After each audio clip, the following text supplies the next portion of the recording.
everybody. So this is the Bear Creek Arsenal 7.5 inch 5.56 AR upper, AR pistol upper. Any of you guys that have seen my range day vlogs have seen me shoot this. I first introduced it on those on one of those videos, but here is the full review. With this thing, for the price, this thing is really nice. So let me get my cheat sheet out real quick and tell you about this. It is a 7.5 inch, I told you that, Parkerized 4150 chrome moly vanadium barrel with a 1 7 twist, which means it has just over 1 twist for this whole thing. M4 contour barrel profile, 7-inch M-lock rail, 5.56 NATO caliber, forged upper receiver, rear charging handle, pistol length gas system, BCA standard BCG, so it's basically a mil-spec bolt carrier group, charging handle, and a 2 flash hider.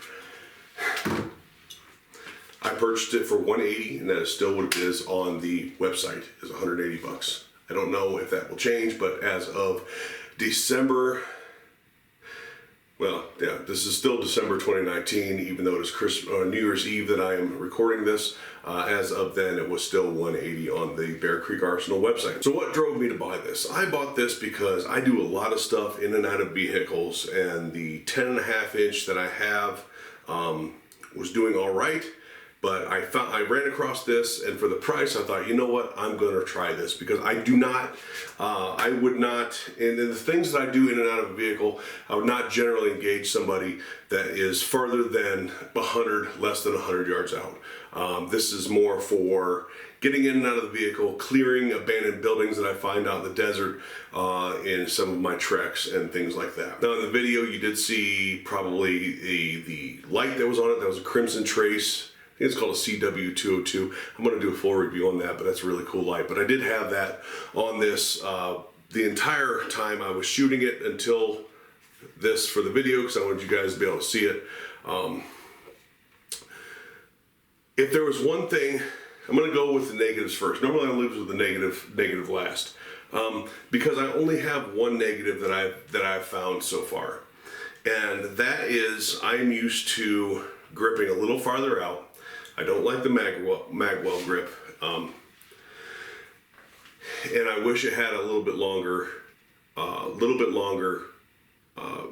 forend on it. Something that went out to here with maybe a flash can, or something that just came out to the end of the muzzle.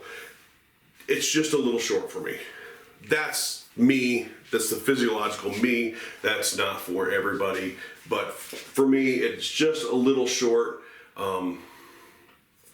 I put the sling mount here, the sling stud there. That way, that is all the farther I can put my hand. When I have the rifle slung, boom, that is all the farther I can put my hand.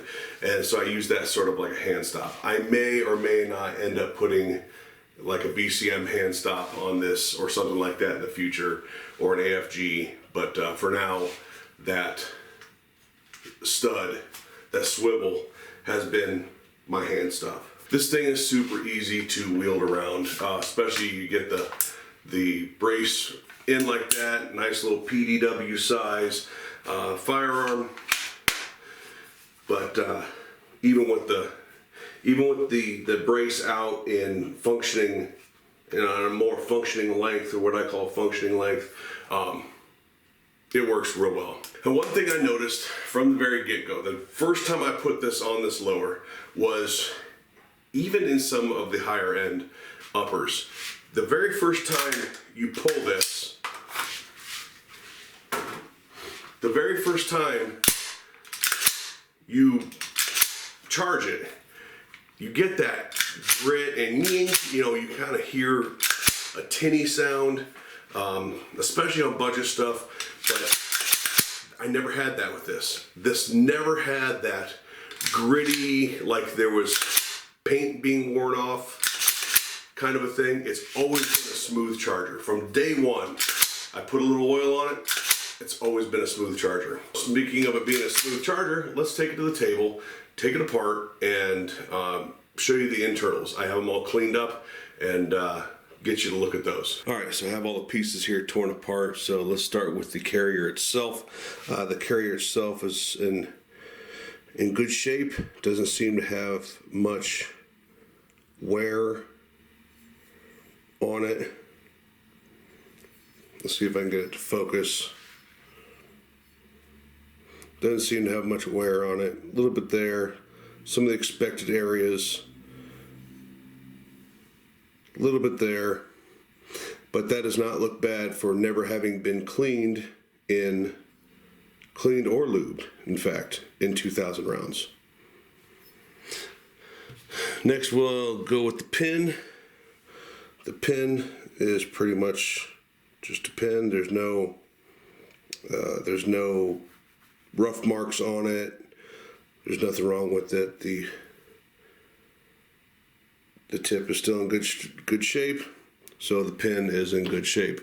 The bolt itself is in good shape. No extra wear that I can see. The rings are still in good condition. There. Everything looks really good.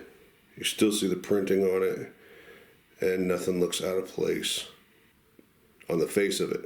Now, the pin, the cam pin here, is where I'm more interested than anywhere else, because on the PSA 10.5-inch upper, this thing had some pretty nasty gouges in it after a couple thousand rounds, and it was even cleaned and lubed 3 times in that couple thousand rounds.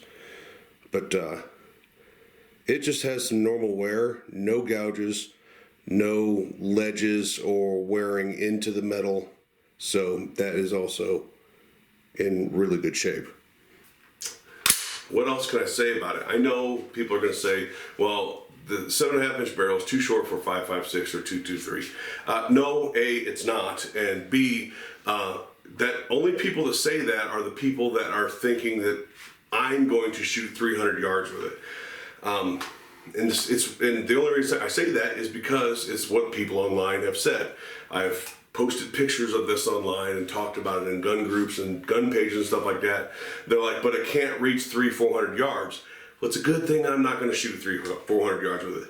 This is good for 100 yards and in, probably 100 yards and out with the right shooter and the right ammo. But off-the-shelf stuff, 100 yards, you're going to hit a man-sized target, not a problem at all, and it has plenty of velocity to take them down. So that is it on the Bear Creek Arsenal 7.5-inch AR pistol upper. The coating has held up well. The internals have held up really well considering it's a pistol. And I don't know what else to say. For $180, the price of this upper, and really the price of any of their uppers from other videos I've seen, for the price of this, I don't know that you can get any better for less money. I'm not saying it doesn't exist. I'm saying in my experience, I don't know that you can get better for less money. So that's it, Bear Creek Arsenal. I think it is just bearcreekarsenal.com. Anyway, I will put the link to their website down below. I'll put a link directly to this actually down below, and you can peruse their website. They did not send this to me. I bought this and they didn't know I was making this video. So that clears that up about my relationship with Bear Creek Arsenal. There isn't one. Thank you for listening, everybody. Don't forget to check out all the links down in the description of the video.